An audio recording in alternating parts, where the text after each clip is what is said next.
well, you're here to talk about whatever you want, you know. I'd like to hear first, though, from Emily Barker, representing the Board of Medicine. Is she here?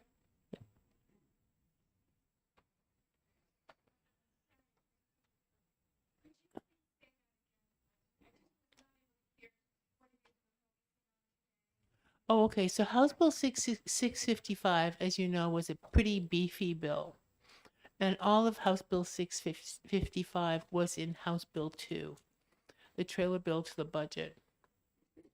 And so what we've done to make this a little bit more reasonable from our committee standpoint is that we took all the repeal portion of House Bill 655 and we took that out. The repeal portion of House Bill 655 is taken out. Okay? All that is gone. So House Bill 655 is meant to codify what's going to happen in OPLC on the organizational level and not on the board level. Okay? And then House Bill 2 still has those portions of the repeal in it. And this committee will have a work session on that on Friday at 2:00. So we're essentially dividing the bill in half, the OPLC portion and the board portion. Okay? Thank you. So please, Ms.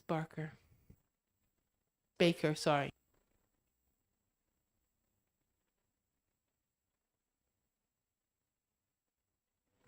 We need that because I never speak up enough.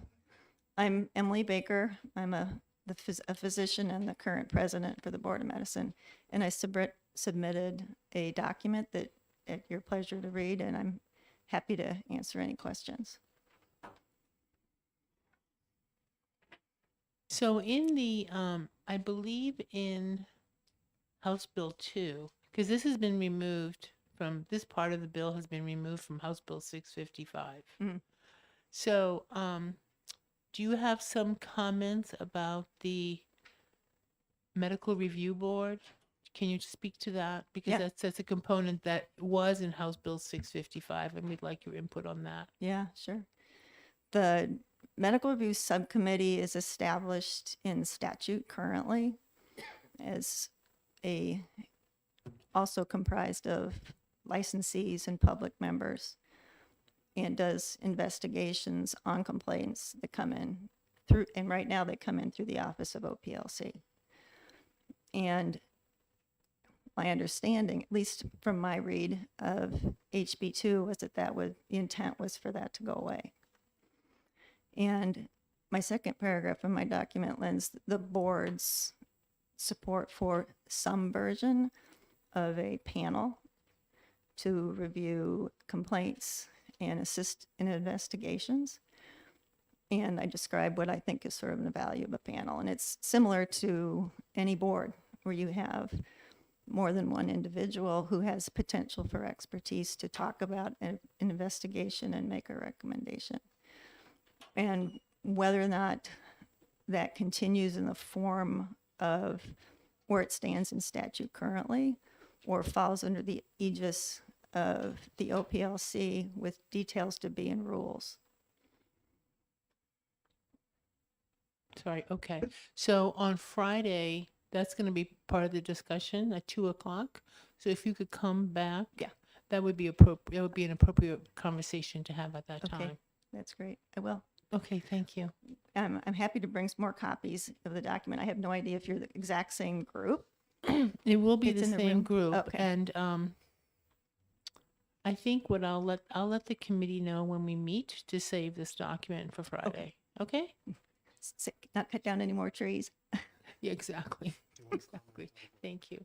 Is there anything else that you'd like to say? Did you have any questions about the review of applicants, the first part of my? I can comment on it if you want. Oh, okay. Yes, go ahead. Good morning, Representatives. Shane Goulet, attorney for the Office of Professional Licensure and Certification. I am board counsel to the Board of Medicine. I just wanted to comment on the board's position as it relates to the authority for issuing licenses. There was a portion in Dr. Baker's letter and submissions as it relates to that. It's unclear as to what that would look like in totality, but the board was concerned with the ability to review certain specific applications as it relates to ones that include past disciplinary actions in another state, criminal history. It's not specific. I know that it illustrates that it would require input and objective standards that were created by the board, so it might not be problematic, but it was certainly a concern of the board that certain applications would absolutely need to be before the board that contain that type of historic information for applicants. Okay, I'll make a note of that.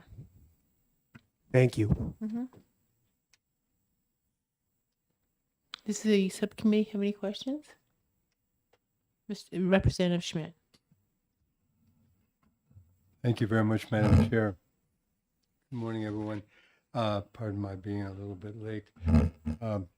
So I'm concerned with regard to the smoothness of the procedure that we're potentially embarking on here, because I've been on this committee now for 17 years. I saw the Office of Professional Licensing and Certification come in roughly 10 or 11 years ago. And it was a very new operation. There were a lot of rough edges. I don't know how many of you were here at that time. But now we're embarking on something new in terms of procedure, at least. And my question is whether the workability is going to be as good as it may be after you've taken off the rough edges, so to speak. And do you anticipate an easy transition, a smooth transition to the new procedures, or are there certain aspects that that you haven't even encountered yet or haven't thought about? So can you speak to that, because I am concerned that especially the licensees, you're going to be working into it, and you'll have repeated instances of it because you're doing it every day or every week. Some of the people will be coming in, they won't have seen it at all, and I'm wondering whether they're going to go like, I'm used to turning right at this corner like the old milk horse. I'm way too old for this group in terms of milk horses, but I remember the milk horse used to turn right at this corner, doesn't want to turn left in the new administration. So can you speak to that, please? I just want to be clear, Representative, that I am employed by the Office of Professional Licensure and Certification, but my capacity here and my capacity within that agency is specific to the boards. I represent the boards in their capacity, and my testimony here is specific and relative to the Board of Medicine. I can say from a process and procedure standpoint, as it relates to how the Board of Medicine has interacted with the office, and I defer to Dr. Baker to correct me if I state anything inaccurately, that it relates to the expeditious or more expedient issuance of licenses. The Board of Medicine is working directly with the office to ensure that that occurs kind of hand in glove. And I think that the board has been satisfied by the efforts that the office has been making in relation to that. As evidenced by the testimony submitted by Dr. Baker in creating matrices, we do have, the Board of Medicine does have a compact which does allow for the expeditious issuance of licenses by the office currently. The Board of Medicine has also authorized the office to have a matrix, if you will, on what needs to come before the board and what does not, to expedite or to kind of make the licensing process go faster. Is that a fair and accurate assessment of the board's position? If you're, make sure I understand your question right, of whether or not we feel that we're going to be able to work on this easily with the board. I mean, we've had with the OPLC, we're already working with them and feel comfortable with their staff and made changes and are adapting that office well. And I imagine there may be issues, and it's one of those things where I don't know what I don't know. And if something comes up, I think the board has the ability to adapt with the OPLC. What I can't say is what our licensees would experience.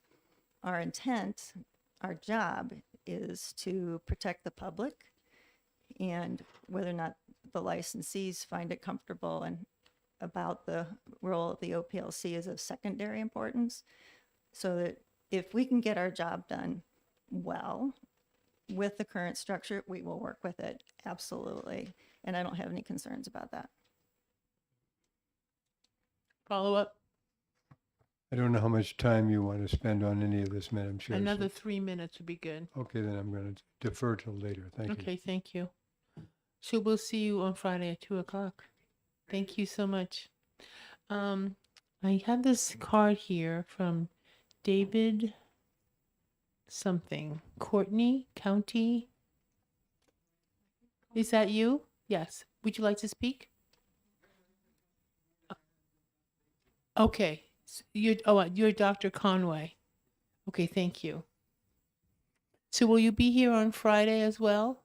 Okay.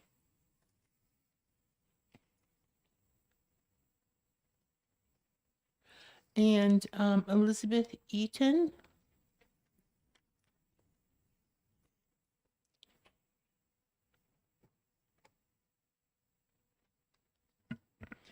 Good morning. My name is Elizabeth Eaton. I'm also an attorney with the Office of Professional Licensure and Certification, and I'm here representing 3 boards today. I represent the Midwifery Council, and I have written testimony on their behalf. I'm here for the Board of Natural Scientists, and I have written testimony on their behalf, as well as the Board of Nursing with, again, written testimony on their behalf. With the change here to the bill, some of the testimony may not apply right now. We'd have to kind of go back and reevaluate, but I would love to give this testimony to you on behalf of these boards. And I don't know that I need to explain much more than that. Okay, and this will be discussed on Friday because this is to do with the repeal section of the bill. Some of it does, correct. I would say that the Board of Natural Scientists has concerns about the application review process similar to the Board of Medicine. And so that would apply even even when you're taking out the repeals, because licensing is shifting in that first section under OPLC. Mm-hmm. Otherwise, I'd have to take a look at what we've written here and really Okay, in. so anything that, so I should say, this is the process that Representative McGuire and I have envisioned for this. The House Bill 465 amendment will have everything that's in House Bill 465, plus some comments that were made at the last subcommittee meeting up until the repeal section. That part of House Bill 655 will be taken out of House Bill 2, and it will stand alone on its own. The repeal section, we're going to take a look at that and make comments on that. And any amendments that have to be made to House Bill 2 will be made as a non-germane amendment to a bill that we will have retained in this committee, right? So that if we don't get it all right the first time around, we can amend whatever amendments need to be done, we'll do over the summer for the next year. Does everybody understand that? Okay, good. Thanks. certainly. I guess coming here, I didn't know that those parts were going to be Correct. and I'm here on behalf of boards who took votes to send testimony. And so I'm just going to send the testimony as it is, Yes, and then we can go from there. and you'll be here on Friday? Yes. Thank you.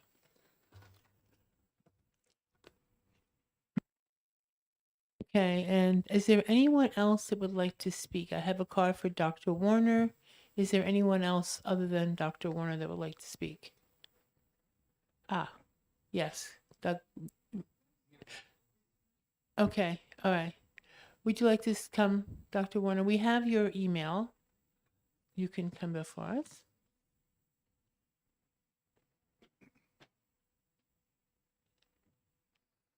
I want to give time to the subcommittee to discuss this. So, do you have any comments in addition to the email that you sent to us? Yes, I do, especially since you're looking at splitting it this way. Yeah. If you were to look in my email, there is an attached document of suggested edits for the bill, and especially I have seen the revision suggested by, actually, your name is on it now, and there are things that the Board of Mental Health Practice and the Board of Psychology. I'm Dr. Deborah Warner. I'm in Littleton. I'm speaking as an individual. I'm very well informed about these board things, having been involved in boards, but I'm speaking as an individual. Just want to make it very clear. There are things that those two boards did about 12 years ago, about the same time OPLC was generated, that were advanced and are especially good ways of conducting board business, and things like protecting patient rights and medical records privacy, which did get put into this revision, as well as other things like the protection of the allegation status and the disclosure about that, and things like that, that are very important and I believe should be promulgated across the boards. And I think it would be good to include it in the first sections, the 310 sections that are being separated out from the other parts that are the repeals, because I think they're just very good ways to do this across the boards. Some things in the first portion, the 310 section, that particularly alarm me are in the 310:9, where the OPLC is allowed to initiate investigations of its own and not requiring a board order where it's structured and has charges to be investigated and inquired about, and that there'd be limitations to that process. My concern with that is that OPLC or any state agency that doesn't have guardrails like that can do investigations on whim. They can do it on their own bias or whatever there could be. I think we have a good functioning OPLC office. I'm not charging them with anything, but without it being in the law, I think it could get out of hand, and I don't think we want that to happen. So various of my things, if you were to look at my attachment that has edits for the 310s, I believe that those are very germane to the portion that you're looking at keeping in this bill. Thank you. Thank you. Does anyone have any questions? No. Okay, thank you. All right, thank you. Do you wish to speak, Attorney Osterhout or Executive Director Courtney?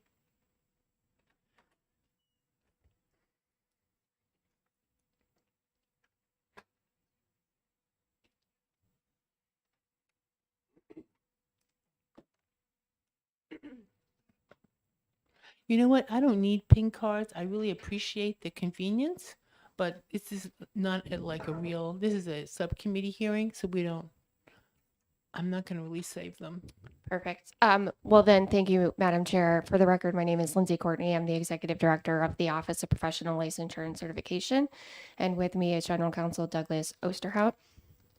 Got it correct this time.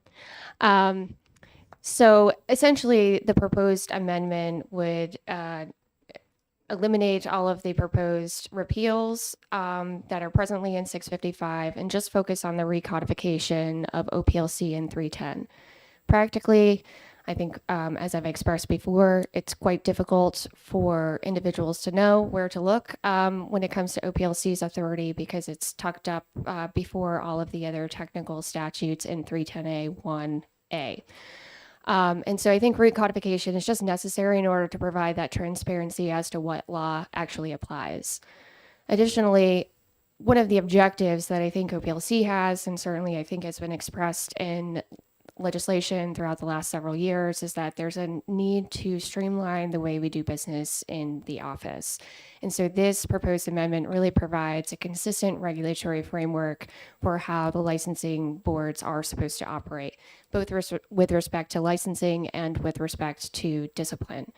Now, because the repeals are not proposed here, there would still be some conflicts in the law. And I think certainly the boards that do have conflicting provisions, there would be an opportunity for them to rely on those statutes to some extent. We'd have to do that legal analysis.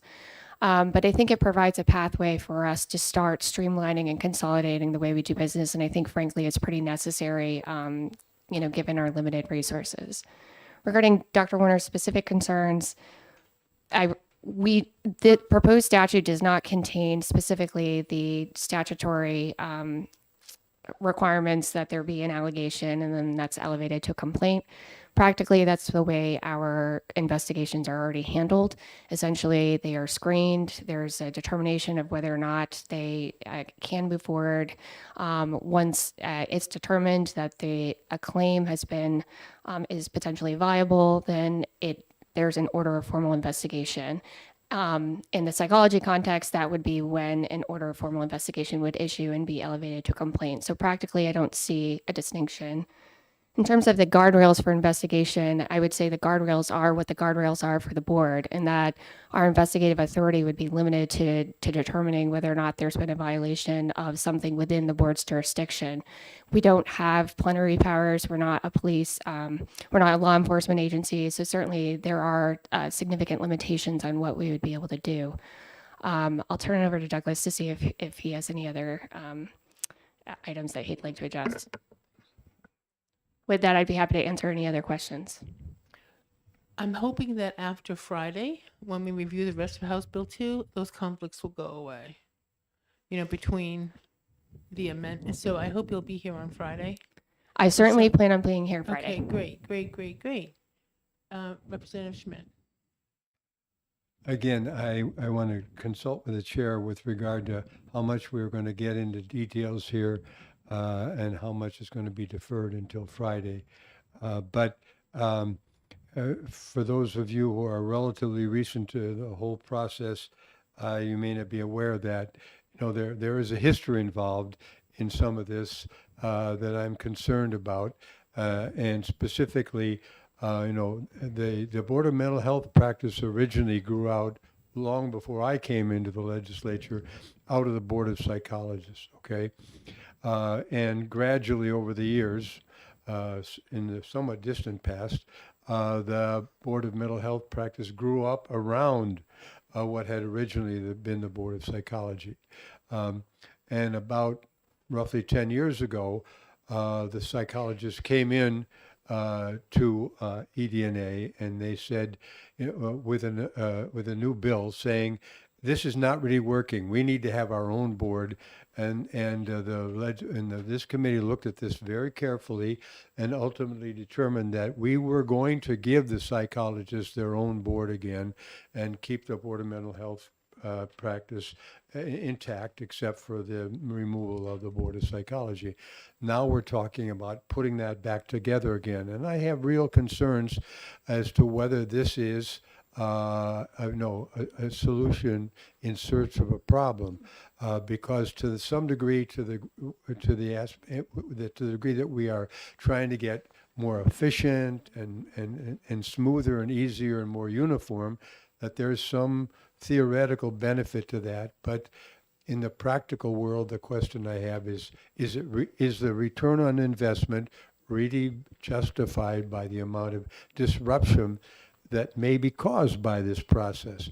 And this is something that I think we have to give some consideration to see whether we're spending $1 to get, 50 cents worth of benefit, and whether we're enhancing our procedures at the expense of the practitioners and the public. So I want everybody to be mindful of this particular aspect to see whether we are getting bang for the buck. And if you can speak to any of those aspects at this time, I would be happy to hear that. If Friday is better, I'm willing to wait until then as well. Thank you, Representative. I can speak to the fact that the proposed changes that you speak of are not in this bill and not in this proposed amendment. They're in HB2, certainly, but not in this proposed amendment. This proposed amendment wouldn't impact the current structure of any of those boards. It would just provide a consistent way that we issue licenses, both licenses in the agency as well as manage investigations and disciplinary proceedings. Thank you. I think that's very helpful. I think the intent of the amendment was to do that. So I think the purpose of the amendment is to get part of the codification of OPLC under 310 and to allow them to go on with that and leave the rest of it in House Bill 2 so that gives us more time really because we just got House Bill 2 Thursday. Gives us more time to look at those elements in it that are more complicated and that overlap with existing statutes. So that was the purpose for the House Bill 655 amendment. Thank you. If I may, Representative, just add one more point with respect to the licensing process that's proposed in this amended version of 655. It's consistent with what the large majority of our boards already do, and that the large majority of our boards have already delegated the authority to us to issue licenses, unless there are obviously questions regarding criminal history checks, which would still be reviewed under this proposed structure. Only a handful of boards still review applications on a very regular basis. Most boards have delegated that to us because they recognize, one, that it largely is just an administrative function to make sure that all criteria are satisfied because it's objective. And then two, there are serious workforce challenges with having to wait every 30, 60, 90 days to review and possibly issue licenses. So it's consistent with what we are doing. But there have been concerns raised by the LBA in audits, performance audits, as to whether or not boards have the authority to delegate that authority. So this would essentially clear up that question. Thank you. Is there? I think that's very helpful to have this dissociation discussed early on, that you've already thought through this to a considerable degree. I think that's very helpful for us to have confidence that we're not getting from here to Manchester by way of Los Angeles. Okay, thank you. Is there anyone else who would like to speak on this? Yes, Attorney Goulet.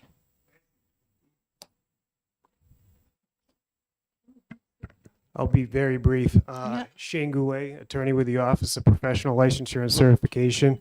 I'm here on behalf of the Dental Board, the Board of Land Surveyors, the Board of Professional Engineers, and the Board of Accountancy. The Board of Accountancy has a written testimony. May I approach with it?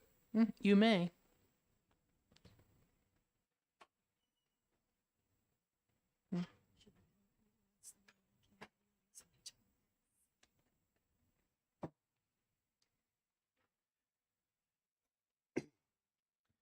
I believe the Board of Accountancy's written testimony speaks for itself. To the best of my ability, I'll answer questions as it relates to that. As far as the land surveyors and the professional engineers, they did meet yesterday and wanted to put on the record that they are in opposition to 655, full stop. That was the vote that they gave me to represent to this committee today. As it relates to the dental board, they had a few specific concerns. Again, this is notwithstanding the amendment because they were not aware of that. That may or may not change their opinion as it relates to that. I couldn't make any representations as it relates to that here today.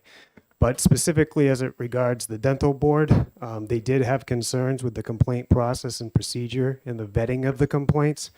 Having the complaints come into OPLC and having them conduct the investigation without any input from the board was problematic for them. They view their own professional expertise and ability to view those complaints of prime importance in utilizing those expertise. They are aware that OPLC does have the authority to contract with necessary experts, but that was their input as it related to that specific concern.